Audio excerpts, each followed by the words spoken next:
The morning sun poured through floor-to-ceiling windows, casting long shadows across the marble floors of the Whitmore estate.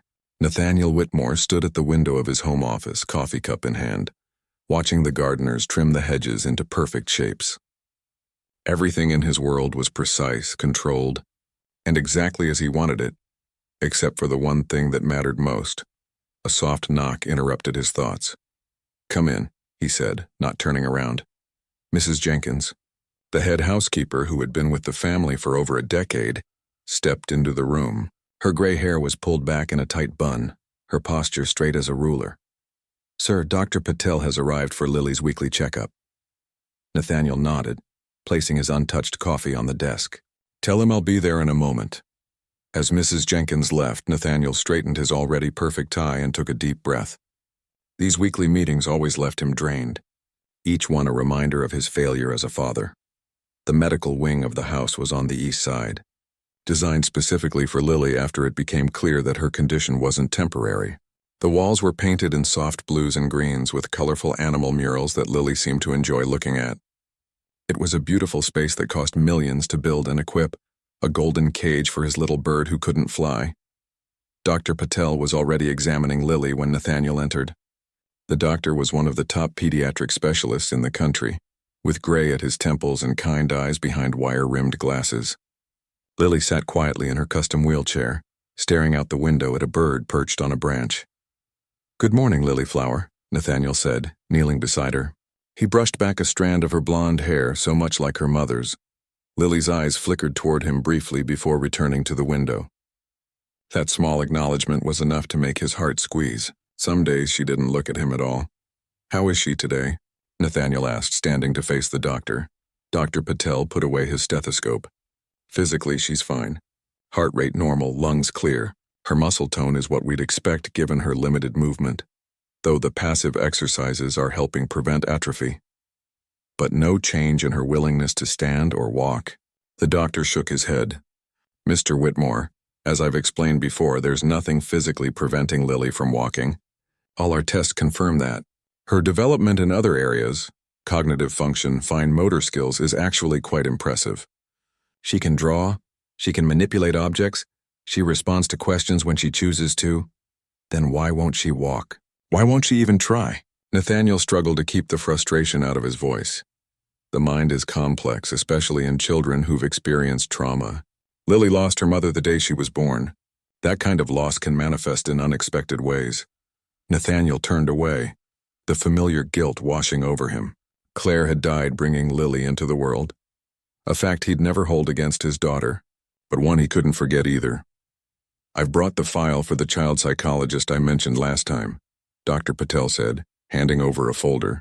"Dr. Reynolds specializes in selective mutism and similar conditions. She might have insights about Lily's refusal to walk." "We've seen 4 psychologists already," Nathaniel said, but took the folder anyway.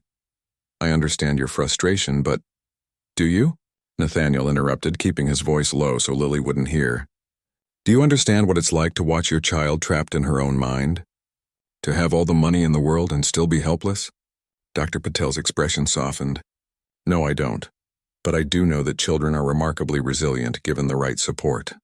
Lily needs consistency, patience, and someone who can connect with her. She has an entire staff dedicated to her care. That's not what I mean. And I think you know it." The unspoken truth hung between them. Nathaniel was rarely home, burying himself in work rather than facing his daughter's condition. It was easier to throw money at the problem, hiring specialists, buying equipment, building the medical wing, than to sit with the reality that his 5-year-old daughter had never taken a single step. "I need to get back to the office," Nathaniel said, checking his watch. "There's a board meeting at 10. Dr. Patel nodded, disappointment clear in his eyes. "I'll have my full report sent over by this evening. The physical therapist will be here this afternoon for her usual session." "Thank you, doctor." Nathaniel knelt beside Lily again. "Daddy has to go to work now, sweetheart. I'll be back for dinner, okay?" Lily continued watching the bird outside, as if she hadn't heard him at all. Nathaniel pressed a kiss to her forehead and left, telling himself the tightness in his chest was just stress from work. Later that evening, Nathaniel's car pulled into the circular driveway of the estate. It was past 8. He'd missed dinner again despite his promise. The board meeting had run long, followed by an emergency call with investors in Tokyo. By the time he'd finished, the sun had already set. Mrs. Jenkins met him at the door, her expression grim. "What happened?" Nathaniel asked immediately, shrugging off his coat. "Miss Winters has resigned," she said, referring to Lily's latest nanny. Nathaniel pinched the bridge of his nose. "That's the third one this month. Fourth, sir. Miss Peterson only lasted 2 days, if you recall." He didn't recall. The nannies had begun to blur together. A parade of qualified women who couldn't handle Lily's silence, her stillness. The weight of caring for a child who wouldn't or couldn't respond. What was her reason this time? She said Lily threw her iPad across the room during their afternoon session, and then refused to acknowledge her for the rest of the day. Nathaniel sighed. "Is Lily in bed?" "Yes, sir. Rosa got her ready and read her a story. She fell asleep about an hour ago." Rosa was one of the housekeepers, not trained to care for Lily specifically, but good with her nonetheless. Perhaps because she didn't push, didn't have expectations like the professionals did. "I'll look in on her." "Have my dinner sent up to my office, please." Lily's bedroom was a wonderland of soft fabrics and twinkling lights. Nathaniel had hired a famous children's room designer to create a space that would stimulate and comfort her. Like everything else, it was perfect, expensive, and somehow missing the mark. His daughter was fast asleep, her blonde curls spread across the pillow, one small hand clutching a stuffed elephant, the only toy she seemed attached to. In sleep, she looked like any other child, peaceful, normal. It was only in waking hours that the difference became clear, the stillness, the silence, the wheelchair always nearby. Nathaniel sat on the edge of her bed, careful not to wake her. "I'm sorry I wasn't here for dinner," he whispered. "Daddy had to work." The same excuse day after day. Work was easier than this. The helplessness, the constant reminder of Claire's absence. The specialists with their optimistic beginnings and inevitable departures. He gently stroked her hair. "We'll find someone new to help you. Someone better." But even as he said it, he wondered if such a person existed.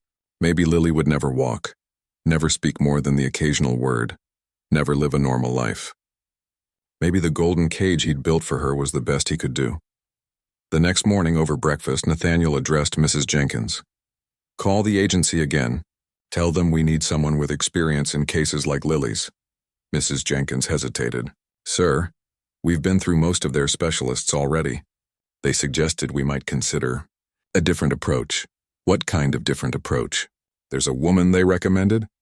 "Not from their agency, but someone with a unique background. She used to work as a physical therapist at Children's Hospital before starting her own practice. She has some unconventional methods, but apparently good results with difficult cases." Nathaniel frowned. "Unconventional how?" "I don't have all the details. But the agency director seemed to think she might connect with Lily in a way the others haven't." "Fine. Set up an interview. Tomorrow afternoon." "Yes, sir." As Mrs. Jenkins left, Nathaniel glanced at his daughter, sitting quietly in her wheelchair at the breakfast table. She was using her fingers to carefully arrange the cut fruit on her plate into a pattern. Her focus intense. Such precision, such care, and yet she wouldn't try to stand, wouldn't try to walk as if her legs simply didn't exist. "What are you making there, Lilyflower?" he asked. To his surprise, she looked up at him. "Rainbow," she said softly before returning to her task. One word. One precious word that would keep him going for days. This was how it always was. Moments of connection that gave him hope, followed by long stretches of silence that crushed it again. As he watched his daughter continue her careful arrangement of fruit, Nathaniel wondered if this new person, this unconventional therapist, could possibly make any difference. After 12 nannies, 7 doctors, 4 psychologists, and countless other specialists, hope was in short supply. But for Lily, he would try again. And again, and as many times as it took, because somewhere inside his silent, still daughter was a little girl waiting to take her first step. And Nathaniel Whitmore, for all his billions, would give every penny he had to see that happen. Nathaniel checked his watch for the 3rd time in 10 minutes. The woman was late, not a promising start. He'd cleared his afternoon schedule for this interview, something he rarely did for anyone, let alone a potential nanny. "Sir, Ms. Chen has arrived." Mrs. Jenkins announced from the doorway of his home office. "She's 15 minutes late," Nathaniel remarked, not looking up from his laptop. "There was an accident on the highway. She called ahead to inform us." Nathaniel sighed and closed his computer. "Fine. Bring her in and have Lily brought to the sitting room. I want to see how they interact." A few minutes later, Nathaniel stood as a young woman entered his office. Maya Chen was not what he had expected. The previous nannies had all been older, with decades of experience and impressive credentials. This woman looked to be in her early 30s with dark hair pulled back in a simple ponytail. She wore plain black pants and a blue button-up shirt, practical clothes, not the crisp uniform of a professional nanny or the power suit of a specialized therapist. "Mr. Whitmore," she said, extending her hand. "I'm Maya Chen. Thank you for meeting with me, especially on short notice." Her handshake was firm, her gaze direct. There was something quietly confident about her that caught Nathaniel off guard. "Ms. Chen, please sit down." He gestured to the chair across from his desk. "I understand you're not from the agency we usually work with." "No, I'm not." She placed a simple folder on his desk. "I have my own practice now, but Hannah at the agency is an old friend. When she told me about Lily, I was interested." Nathaniel raised an eyebrow. "Interested?" Most people would say challenged or concerned. A small smile touched Maya's lips. "I don't see children as challenges to be overcome, Mr. Whitmore. Each child is unique with their own way of experiencing the world. My job is to understand that experience and help them navigate it." It sounded like rehearsed therapy speak to Nathaniel, who had heard similar sentiments from countless specialists. He opened her folder, scanning her qualifications. "You were at Children's Hospital for 6 years, head of pediatric physical therapy. Impressive credentials. Why did you leave to start your own practice?" Something flickered across Maya's face, a brief shadow. "Creative differences, you could say. I believe in treating the whole child, not just their physical symptoms. The hospital preferred more standardized approaches. And what makes you think your methods would work with Lily when 12 other qualified professionals have failed?" Maya met his gaze steadily.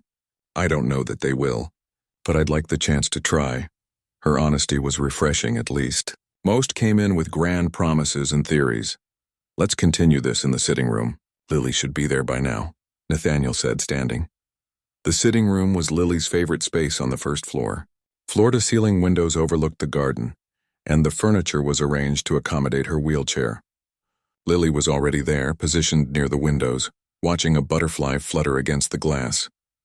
"Lily," Nathaniel said gently, "this is Ms. Chen. She's here to meet you." Lily didn't turn, continuing to watch the butterfly. Nathaniel felt the familiar mix of love and heartache that came with his daughter's indifference. He glanced at Maya, expecting to see the same awkward uncertainty he'd witnessed in so many others when faced with Lily's silence. Instead, to his surprise, Maya walked past him and sat down on the floor near Lily's wheelchair. Not directly in front of her, which would have been intrusive, but off to the side where Lily could see her if she chose to look. "That butterfly really wants to get to those flowers, doesn't it?" Maya said conversationally, as if Lily had already engaged with her. "They can see colors we can't even imagine. Did you know that?" Nathaniel watched, ready to step in and explain that Lily rarely responded to direct questions. But before he could speak, something unexpected happened. Lily's eyes shifted from the butterfly to Maya. "What colors?" Her voice was soft, barely audible, but unmistakable. Nathaniel nearly dropped the folder he was holding. Lily had spoken voluntarily to a complete stranger. The last time she'd spoken unprompted had been over a month ago. Maya smiled, not making a big deal of the response. "Colors like ultraviolet. It's like... Imagine a color that's more purple than purple. That's what they see when they look at flowers. It helps them find the sweetest nectar." Lily looked back at the butterfly, but her body had turned slightly toward Maya. Another small but significant shift. "I bet the garden has lots of butterflies," Maya continued. "Is that why this room is your favorite? Because you can see them?" Lily didn't answer this time, but she was still oriented toward Maya, still engaged in a way Nathaniel rarely saw with strangers. Maya glanced up and caught Nathaniel staring. "Mr. Whitmore, would it be all right if I opened the window? I think our butterfly friend wants to get back outside. Yes, of course." He moved to the window and unlocked it, sliding it open a few inches. The butterfly immediately found the opening and fluttered out. "There it goes," Maya said to Lily. "Free to find those special colors." Lily watched the butterfly disappear, then looked at Maya again. No words this time, but the connection was obvious. "Perhaps we could continue our conversation while Lily has her afternoon snack," Nathaniel suggested, still trying to process what he'd just witnessed. Maya nodded and stood up. "It was nice to meet you, Lily. Maybe next time you can show me your favorite butterfly in the garden." As Mrs. Jenkins wheeled Lily out for her snack, Nathaniel led Maya back to his office, his mind racing. Once the door closed behind them, he turned to her. "How did you do that?" Maya looked genuinely confused. "Do what?" "Get her to speak to you." "To engage with you. She doesn't do that with strangers. Sometimes she doesn't even do it with me." Understanding dawned on Maya's face. "I didn't get her to do anything, Mr. Whitmore. I just met her where she was. Lily was interested in the butterfly, so that's where I started. Children respond when they feel seen and heard, not when they're being evaluated or tested." There was a gentle criticism in her words that Nathaniel couldn't miss. Had all the specialists been approaching Lily wrong? Had he? "The agency mentioned your methods are unconventional," he said, changing the subject slightly. "What exactly does that mean?" Maya took a seat again. "I believe in following the child's lead rather than imposing a rigid treatment plan. With Lily, for instance, I wouldn't focus on getting her to walk as the primary goal. I'd focus on building trust, finding what motivates her, and creating an environment where she feels safe enough to try new things." "But she needs to walk," Nathaniel insisted. "The doctors say there's no physical reason she can't. May I speak frankly, Mr. Whitmore?" He nodded, curious. "Walking isn't just physical. It's also about trust, confidence, and feeling secure in your environment. From what I understand, Lily has been through a lot of specialists and nannies in her short life. That's a lot of people coming and going, a lot of inconsistency." The criticism was more direct now, and Nathaniel felt defensive. "We've provided Lily with the best care money can buy." "I'm sure you have," Maya said softly. "But sometimes what a child needs isn't the best doctor or the most qualified therapist. Sometimes they just need someone who sees them, really sees them, and stays." The words hit Nathaniel harder than he expected. Wasn't that what he had failed to do? To truly see his daughter, to be fully present with her? Always caught between work and grief, he'd thrown money and specialists at the problem instead. "And you think you're that person?" he asked more sharply than he'd intended. Maya didn't flinch. "I don't know. But I'd like the chance to find out." There was something about her steadiness, her lack of pretension, that made Nathaniel want to trust her. And the way Lily had responded to her, that couldn't be ignored. "The position requires living in," he said. "Lily needs consistency, as you pointed out. The East Wing has private quarters for her caregiver." "That would work for me," Maya replied. "I don't have any other commitments that would prevent me from being fully present for Lily." No husband, no children of her own, Nathaniel thought. He wondered briefly about her story, but pushed the curiosity aside. What mattered was Lily. "The salary is substantial," he continued. "Along with room and board, you'll have access to a car for Lily's appointments and 2 days off per week, to be arranged around her schedule." "That sounds fair," Maya said. "Though I should mention that if I take this position, I'd want some flexibility in how I work with Lily. My methods aren't always conventional, as you've heard." Nathaniel studied her for a moment. Any other time, with any other candidate, he might have seen this as a red flag, someone unwilling to follow the established protocols his team had developed.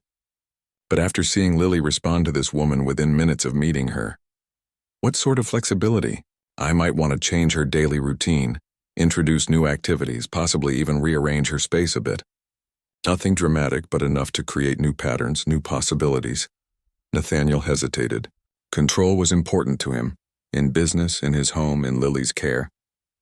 Giving someone this much freedom went against his instincts.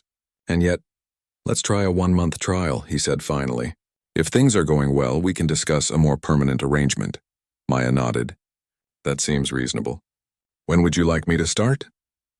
"How soon can you be ready?" "I could move in this weekend if that works for you." Nathaniel stood and extended his hand. "Then we have a deal, Ms. Chen. Welcome to the Whitmore household." As they shook hands, Nathaniel couldn't help but wonder if he was making a mistake. This woman was different from the other professionals who had come through their lives, less deferential, more willing to challenge him. But maybe different was what Lily needed. Maybe different was what they both needed. One more thing, he added as Maya prepared to leave. The most important rule in this house is Lily's well-being. Everything else is secondary. If I ever feel you're pushing her too hard or causing her distress, our arrangement will end immediately. Is that clear? Maya met his gaze without wavering. Perfectly clear. And I hope you'll remember that well-being isn't always about comfort. Mr. Whitmore, sometimes it's about growth, and growth can be uncomfortable. With those words hanging in the air between them, Maya Chen left, leaving Nathaniel with the distinct feeling that life in the Whitmore mansion was about to change dramatically. By the end of her first week at the Whitmore mansion, Maya had broken at least a dozen unspoken rules. The first came on day 3, when Mrs. Jenkins found her sitting cross-legged on the floor with Lily, surrounded by finger paints and paper, both of them splattered with color. "Ms. Chen," Mrs. Jenkins gasped. "Lily's clothes will be ruined." Maya looked up with a smile. "That's why we're wearing old t-shirts. Aren't we, Lily?" Lily, focused on swirling blue and yellow paint together, didn't respond verbally, but the contentment on her face was answer enough. "But the carpet—" "We put down a plastic sheet first," Maya assured her. "Don't worry, we'll clean everything up." Mrs. Jenkins left with tight lips and narrowed eyes. By dinner, Nathaniel had heard about the incident. "Finger painting?" he asked Maya after Lily had been put to bed. They were in his study having what was becoming a nightly check-in. "It's excellent sensory input," Maya explained, "and it gives Lily a way to express herself without words." Nathaniel studied the painting Maya had brought to show him. Swirls of blue and yellow becoming green with tiny handprints around the edges. Not exactly a masterpiece, but more creative expression than he'd seen from his daughter in months. "Just make sure she doesn't get too messy," he said finally. Maya bit her lip, as if holding back a comment. Of course. The second rule she broke was about Lily's meals. The previous nannies had followed a strict nutrition plan developed by a specialist in childhood development. Maya took one look at the menu and quietly set it aside. "What happened to Lily's special lunch?" Nathaniel asked one day, noticing his daughter eating a peanut butter and banana sandwich instead of the prescribed quinoa bowl. "I asked her what she wanted," Maya said simply. "She told you?" She pointed to the peanut butter when I showed her options. "But the nutritionist said—" "Mr. Whitmore," Maya interrupted gently. "Lily barely ate half of those special meals. She's eating everything on her plate now. Sometimes nutrition is about what a child will actually eat, not what looks best on paper." Nathaniel wanted to argue but couldn't deny the truth of what she was saying. Lily had always been a picky eater, often leaving most of her carefully balanced meals untouched. Now she was clearing her plate. The biggest battle came when Maya rearranged Lily's bedroom without permission. "What happened in here?" Nathaniel demanded when he went to kiss Lily goodnight and found her room transformed. The elaborate canopy bed had been stripped of its frilly hangings. The expensive educational toys had been packed away, replaced by simple blocks, stuffed animals, and musical instruments. The walls, once covered in professionally painted murals, now featured Lily's own artwork. "I made some adjustments," Maya said calmly, tucking Lily in. "Without consulting me?" "I did consult someone," Maya replied, looking pointedly at Lily. "I asked the person who actually lives in this room." Nathaniel felt his temper rising. "Ms. Chen, a word outside, please." In the hallway, he kept his voice low but couldn't hide his irritation. "You can't just change things without asking me first. I hired experts to design that room. With all due respect, Mr. Whitmore, those experts weren't living with Lily. I am, and Lily is responding to these changes." "By doing what?" "She's still not walking. She's still barely talking." "Progress isn't always visible right away," Maya said patiently. "But she's more engaged. She's showing preferences. She's connecting with her environment instead of just existing in it." Nathaniel ran a hand through his hair in frustration. "That's not enough. We need real progress. This is real progress. It just doesn't look the way you expected it to." Their eyes locked in a silent battle of wills. Finally, Nathaniel sighed. "1 month, Ms. Chen. You have 1 month to show me something concrete, or we go back to the previous methods." "Understood," Maya said with a nod. But as she turned to go back to Lily, she added, "Just remember, Mr. Whitmore, children aren't businesses. They don't follow quarterly improvement plans." The comment stung because it contained a grain of truth. Nathaniel had always approached problems with deadlines and measurable outcomes. But Lily wasn't a problem to be solved. She was a child to be raised. A child he sometimes felt he barely knew. As the days passed, Nathaniel began noticing small changes in the mansion's atmosphere. Music drifted through the halls, not the classical compositions the previous nanny had played, but cheerful, rhythm-heavy songs that sometimes made him catch the household staff tapping their feet as they worked. The formal garden, once a look but don't touch showcase, now had a small section where wildflowers grew in colorful chaos. He'd questioned this change too until Maya explained that Lily loved watching the bees and butterflies that were attracted to the unruly blooms. But the most significant change was in Lily herself. She still used her wheelchair, still spoke rarely, but there was a new alertness to her. Her eyes tracked movement more actively. She responded to questions with gestures if not words, and sometimes when she didn't think anyone was watching. Nathaniel caught a smile on her face that made his heart twist with a bittersweet mixture of joy and longing. One afternoon, 3 weeks into Maya's employment, Nathaniel came home early from work. The house was unusually quiet. Mrs. Jenkins informed him that Maya had taken Lily to the garden for music therapy. Curious, he made his way through the house and stepped onto the terrace overlooking the garden. What he saw made him freeze in place. Maya sat on a blanket spread on the grass playing a small wooden flute. Beside her, not in her wheelchair but sitting on the blanket, was Lily, shaking a tambourine with surprising rhythm. As Nathaniel watched, Maya set down her flute and picked up a small guitar, strumming simple chords and beginning to sing. The song was simple, something about butterflies and sunshine, but it wasn't the song that caught Nathaniel's attention. It was Lily's face. His daughter was radiating joy, her body swaying to the music, her hands clapping along. For a moment, Nathaniel couldn't move, couldn't breathe. When was the last time he'd seen Lily so animated, so present in her body? Had he ever? He must have made a sound because Maya looked up and spotted him. She didn't stop playing, just nodded in acknowledgement and continued the song. Lily, focused on the music, didn't notice him. When the song ended, Maya said something to Lily that Nathaniel couldn't hear. Then, to his shock, Maya stood and scooped Lily up in her arms, carrying her toward the house. "What are you doing?" Nathaniel demanded as they reached the terrace. "Where's her wheelchair?" "We left it inside," Maya said calmly. "It's a beautiful day and Lily wanted to feel the grass, so you just carried her out there? Without any support? What if she had a seizure?" "Mr. Whitmore," Maya said quietly, "Lily doesn't have seizures. There's nothing in her medical records indicating any seizure activity. The wheelchair is a tool, not a necessity." "Put her down," Nathaniel ordered, his heart racing with an emotion he couldn't quite name. Fear? Anger? Hope? "Daddy?" Lily said suddenly, her voice small but clear. "Music." The single word stopped Nathaniel cold. Lily was looking at him directly, something she rarely did, and she had spoken voluntarily. To him, You like the music?" he asked, his voice softening. Lily nodded, then buried her face in Maya's shoulder, apparently done with the conversation.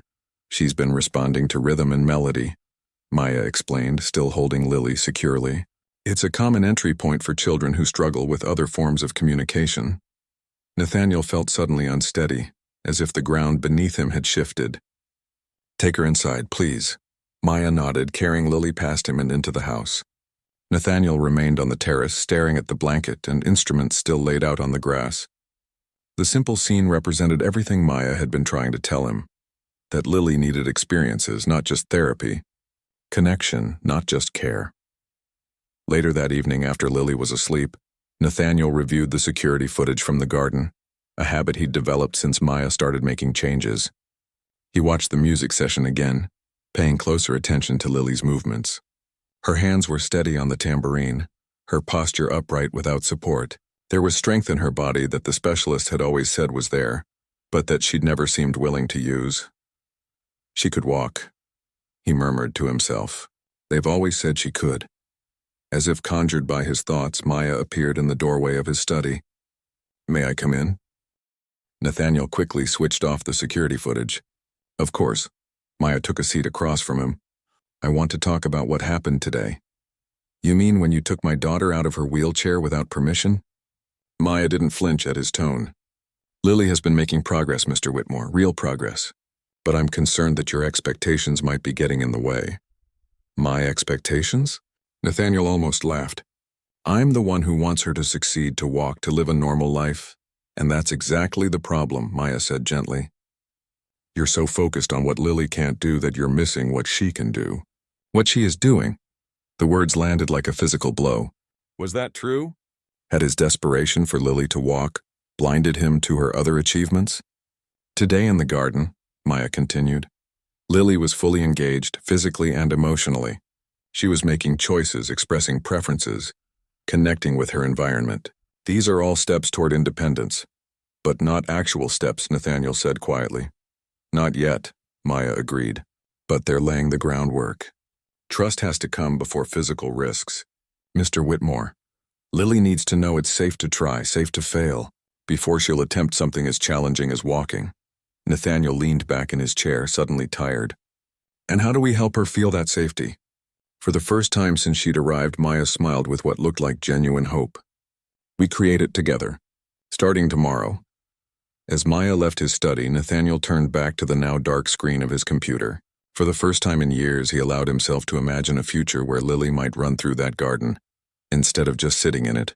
It was a dangerous hope, one that had been crushed too many times before.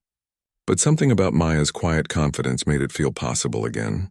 Maybe, just maybe, they were finally breaking through the walls that had kept Lily trapped for so long. True to her word, Maya began involving Nathaniel in Lily's daily routines. It started small, inviting him to join them for breakfast rather than taking his coffee alone in his study, asking him to read Lily's bedtime story instead of just stopping by for a quick goodnight kiss. At first, these changes to his schedule felt like impositions. Nathaniel had built his life around carefully managed time, with brief windows carved out for Lily between meetings and calls.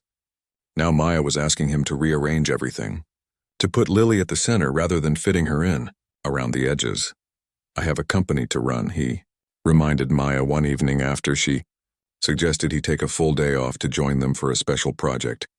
And, you have a daughter to raise, Maya replied evenly. Which do you think will matter more 20 years from now? The question lingered with him long after their conversation ended. That night, lying awake in his too large bed, Nathaniel found himself thinking of Claire. What would she have wanted for their daughter? Certainly not this half-life, where Lily was cared for but not truly seen, where he provided everything except the one thing she most needed, his presence. The next morning, Nathaniel called his assistant and cleared his schedule for the following day. The whole day? His assistant asked, clearly surprised. Yes, Tom, the whole day. The company won't collapse if I take one day off. When he told Maya about his decision, her smile was worth the mountain of emails he'd have to deal with later. The special project turned out to be transforming part of the mansion's formal living room, a space that had gone largely unused since Claire's death, into a sensory play area for Lily. They moved furniture, laid down colorful mats, and hung lightweight fabrics from the ceiling to create a tent-like space filled with soft pillows, musical toys, and twinkling lights.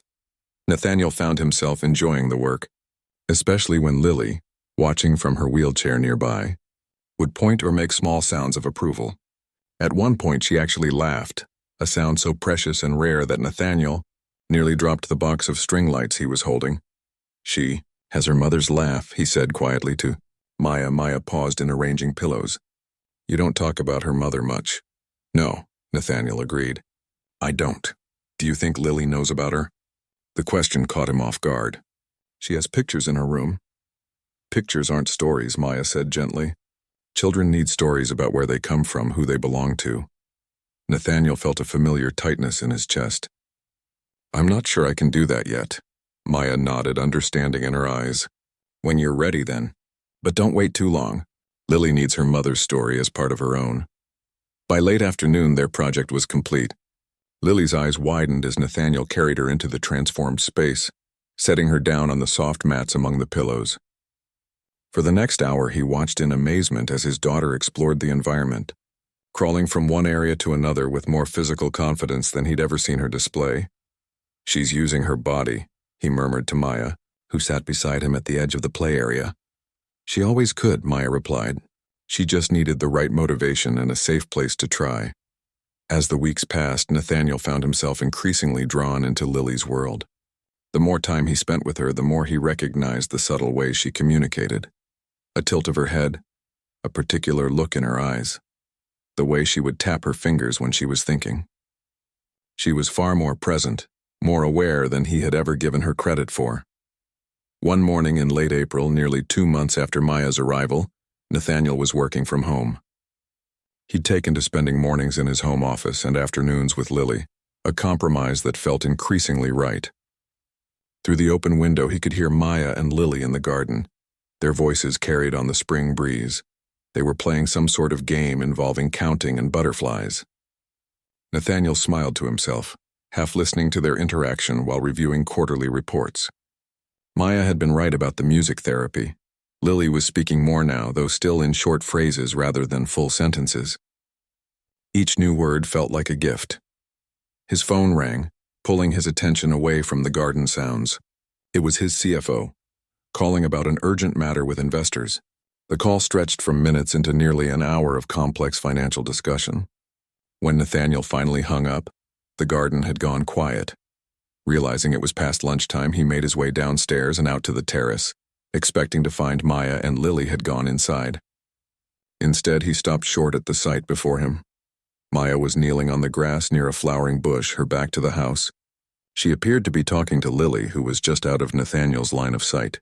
What struck him as odd was that he couldn't see the wheelchair anywhere. Moving quietly along the terrace, Nathaniel shifted position until he could see his daughter. What he saw made his heart stop. Lily was actually standing, with one hand lightly touching the garden wall for balance. As Nathaniel watched, frozen in place, Maya pointed to something on the bush, a butterfly with brilliant orange wings, and Lily let go of the wall. For a breathless moment, she stood completely independently, swaying slightly but upright. Then, as if in a dream, Lily took one small, wobbly step toward the butterfly, then another, and a third. On the third step, her balance faltered. She began to fall, but Maya was there instantly, catching her with practiced hands. Lily giggled as Maya swept her up, apparently unfazed by her near fall. "You did it!" Maya exclaimed, twirling Lily around. "3 whole steps. You're amazing." Nathaniel couldn't move, couldn't breathe. His daughter had walked. After 5 years of specialists and therapies and hopeless diagnoses, Lily had taken steps. Real steps. On her own. As if sensing his presence, Maya turned, Lily still in her arms. Her smile faded when she saw Nathaniel's expression. "Mr. Whitmore," she began, but he cut her off. "Bring her inside," he said, his voice tight with emotion. "Now." In the living room, Maya set Lily down on the couch, quickly arranging pillows around her for support. Lily, picking up on the tension, had gone quiet, her earlier joy dimmed. "How long?" Nathaniel asked once Lily was settled. "How long what?" Maya replied, though he could tell from her face that she understood the question. "How long has she been able to stand? To take steps? How long have you been keeping this from me?" Maya straightened, meeting his gaze directly. "She's been building strength for weeks. The standing started about 10 days ago, just for a few seconds at first. Today was the first time she's taken more than one step without holding on to something. And you didn't think to tell me?" Nathaniel's voice rose despite his effort to control it. "You didn't think I should know that my daughter was making this kind of progress?" "Of course I did," Maya said calmly. "But I also knew how much pressure you've put on Lily's physical development. I was afraid if I told you too soon, you'd push too hard and we'd lose all the ground we've gained." The accusation stung because Nathaniel knew there was truth in it. He would have pushed. He would have wanted Lily working with specialists again, following structured programs, meeting benchmarks. "She's my daughter," he said, his voice cracking slightly. "I had a right to know." "Yes," Maya agreed softly. "You did. I'm sorry for not telling you sooner, but I'm not sorry for putting Lily's needs first." Nathaniel looked at his daughter, who was watching their exchange with worried eyes. He took a deep breath, trying to calm the storm of emotions inside him. "I think you should take the rest of the day off, Ms. Chen," he said finally. "I'd like to spend some time with Lily alone." Maya hesitated, glancing at Lily. "Are you sure that's—" "Yes," Nathaniel interrupted. "I'm sure." After Maya had gone, Nathaniel sat beside his daughter on the couch. For a long moment, he just looked at her, seeing her, really seeing her perhaps for the first time. not as a problem to be solved or a broken thing to be fixed, but as a whole person with her own journey, her own timeline. "You walked today," he said finally, his voice gentle. "That's pretty amazing, Lily Flower." Lily nodded, then pointed toward the garden. "Butterfly," she said. "The butterfly helped you walk?" Another nod. "Pretty wings." "Sometimes beautiful things can help us do things we didn't think we could do," Nathaniel said, more to himself than to Lily. That evening, after Lily was asleep, Nathaniel went to his study and pulled up the security footage from the garden. He hadn't told Maya about the cameras installed throughout the property, a security measure implemented after a kidnapping threat years earlier. Now he was grateful for them. For hours he watched footage from the past several weeks, focusing on Lily's sessions with Maya in the garden, the playroom, even her bedroom. What he saw humbled him. Maya had been patiently, consistently building Lily's physical confidence. There were exercises disguised as games, stretches presented as dance moves, balance challenges turned into treasure hunts. And through it all, Maya never pushed, never forced. She followed Lily's lead, celebrated the smallest victories, and created an environment where failure was just another step toward success. Nathaniel also saw something he hadn't expected: himself. In the background of many clips, he appeared briefly, stopping by to check on them, joining an activity for a few minutes before being pulled away by work. He saw how Lily's eyes would follow him when he left, how she would try harder when he was present. He had been part of her progress all along. Even if he hadn't recognized it, the realization was both beautiful and painful. How much had he missed by seeing Lily's development as a project to be managed, rather than a journey to be shared? It was nearly midnight when Nathaniel made his way to the east wing where Maya's quarters were located. He knocked softly on her door, half expecting her to be asleep. But Maya answered quickly, still fully dressed, as if she'd been waiting for him. "Mr. Whitmore," she said, surprise evident in her voice. "Nathaniel," he corrected her. "I think after everything you should call me Nathaniel." Maya nodded, opening her door wider in silent invitation. As he stepped into her sitting room, Nathaniel noticed papers spread across the coffee table. Notes about Lily's progress, drawings, activity plans. "You've been working," he observed. "Always," she replied with a small smile. "Lily deserves my best." "Yes," Nathaniel agreed. "She does." He took a deep breath. "I owe you an apology." "And my gratitude," Maya shook her head. "You don't owe me anything. Everything I've done has been for Lily." "I know," Nathaniel said. "That's why I'm grateful. You saw what she needed when I couldn't. You believed in her when I'd almost given up hope." "You never gave up hope," Maya corrected him gently. "If you had, you wouldn't have kept trying, wouldn't have hired me, wouldn't have been so angry today when you realized what was happening without your knowledge." Nathaniel smiled ruefully. "Perhaps, but I think we both know I've been focused on the wrong things, measuring success in steps taken rather than joy experienced." "It's not too late to change that," Maya said, looking into her eyes, seeing the genuine care there, not just for Lily but for him too. Nathaniel felt something shift inside him. A wall breaking, just as Lily's had. "No," he agreed. "It's not too late at all." The next 6 months transformed the Whitmore mansion in ways Nathaniel could never have imagined. The formal, museum-like atmosphere gave way to something warmer, livelier, a home rather than a showplace. The most dramatic changes happened in Lily's therapy routine.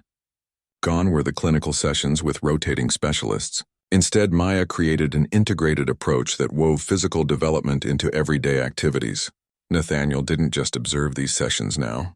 He participated, learning alongside Maya how to support his daughter's growing independence. "The key is to make it fun," Maya explained one afternoon as they created an obstacle course in the garden. "If Lily sees walking as a chore or a test, she'll resist.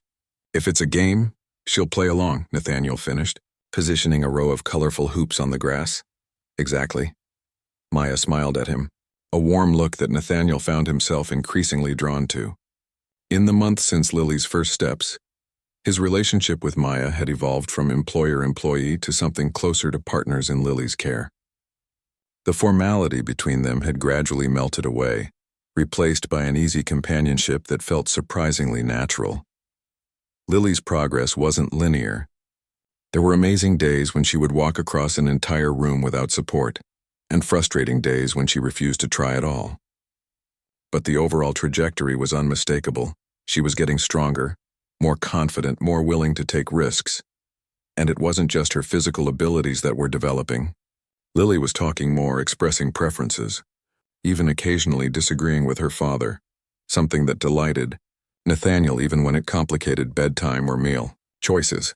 She's becoming her own person, he remarked to Maya one evening as they watched Lily determinedly select her own pajamas, rejecting 3 options before settling on her favorite unicorn print. She always was, Maya replied. She just needed room to show it. The comment might have stung once, but now Nathaniel simply nodded. He had learned to see his daughter clearly, to recognize that her differences weren't deficiencies, just unique aspects of who she was. One unexpected development was Lily's growing interest in her mother. Perhaps sparked by Maya's suggestion months earlier, Nathaniel had begun sharing stories about Claire, how she loved thunderstorms but hated spicy food, how she sang off-key but with great enthusiasm, how her laugh could fill a room. At first, these stories had been painful to share, each memory a fresh wound. But gradually Nathaniel found that talking about Claire brought her closer, made her real not just for Lily but for him again too. Sometimes he would catch Maya listening from the doorway during these bedtime stories, a gentle smile on her face. "Thank you," he said to her one night after Lily had fallen asleep. "For what?" Maya asked. "For pushing me to share Claire with her." "You were right, Lily needed her mother's story." Maya touched his arm lightly. "And you needed to tell it." The touch lingered, warm and comforting, before Maya withdrew her hand and they said goodnight. That night, Nathaniel lay awake for hours, thinking about how much had changed in his home, in Lily, in himself. As Lily's 6th birthday approached, Maya suggested something that would have been unthinkable a year earlier, a proper birthday party with other children. "I don't know, Maya," Nathaniel said doubtfully. "Lily's never spent much time around other kids. What if it's too overwhelming?" "It might be," Maya acknowledged. "But it's also an opportunity for her to practice her new skills in a social setting.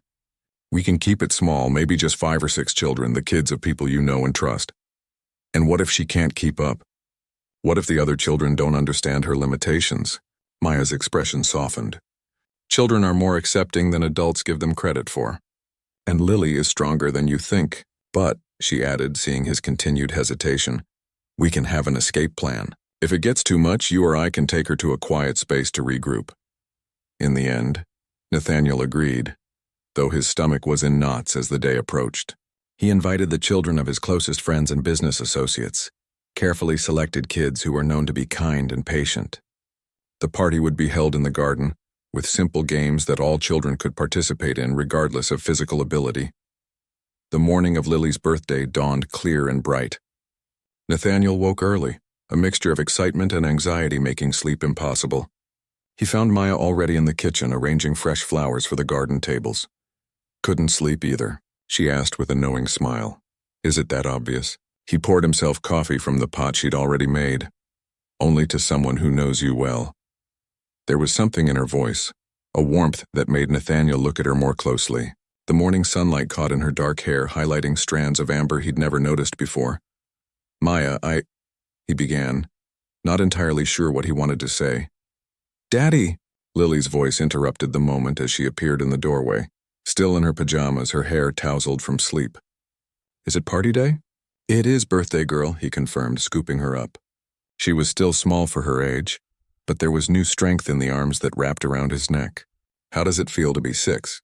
"Big," Lily declared seriously, making both adults laugh. The next few hours passed in a whirlwind of preparations. Caterers arrived with a cake decorated like a butterfly garden. Mrs. Jenkins supervised the arrangement of presents on a special table. The garden was transformed with balloons, streamers, and a small bouncy castle that had been Maya's idea. "Something fun that doesn't require walking but builds core strength," she'd explained. By noon, everything was ready. Nathaniel had just helped Lily into her party dress, a twirly purple affair she'd selected herself, when the first guests arrived. "Ready?" he asked his daughter, noting the mixture of excitement and nervousness on her face. Lily took a deep breath, then nodded. Ready. To Nathaniel's relief and joy, the party was a remarkable success. Lily was initially shy, staying close to him or Maya, but gradually she began to engage with the other children. Maya had planned activities cleverly, games that could be played sitting down or standing up depending on Lily's comfort level. The most magical moment came during a game of musical statues. Lily had been participating from her wheelchair, which they kept nearby for when she tired, but as the music started for a new round, she tugged on Maya's sleeve. "I want to stand," she whispered. Maya glanced at Nathaniel, who nodded, his heart in his throat. Together they helped Lily to her feet. "I can do it," Lily insisted, gently pushing their hands away. And she did. When the music stopped, Lily froze in place just like the other children, wobbling slightly but standing independently. The other kids cheered for her, not because they were prompted to or because they pitied her, but simply because they were caught up in the game and her obvious delight. Nathaniel, watching from the sidelines, felt tears prick his eyes. He felt rather than saw Maya come to stand beside him. "She's amazing," Maya said softly. "Yes," Nathaniel agreed. "And so are you." Maya turned to look at him, surprise in her eyes. "I mean it," he continued. "What you've done for Lily, for this family, I can never thank you enough." "I was just doing my job," Maya said, but her voice lacked conviction. "No," Nathaniel shook his head. "It's been much more than that, and we both know it." Before Maya could respond, Mrs. Jenkins announced it was time for cake.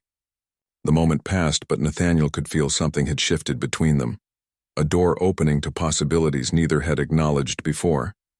After cake and presents, as the party was winding down and parents began arriving to collect their children, Nathaniel noticed Lily was missing from the garden.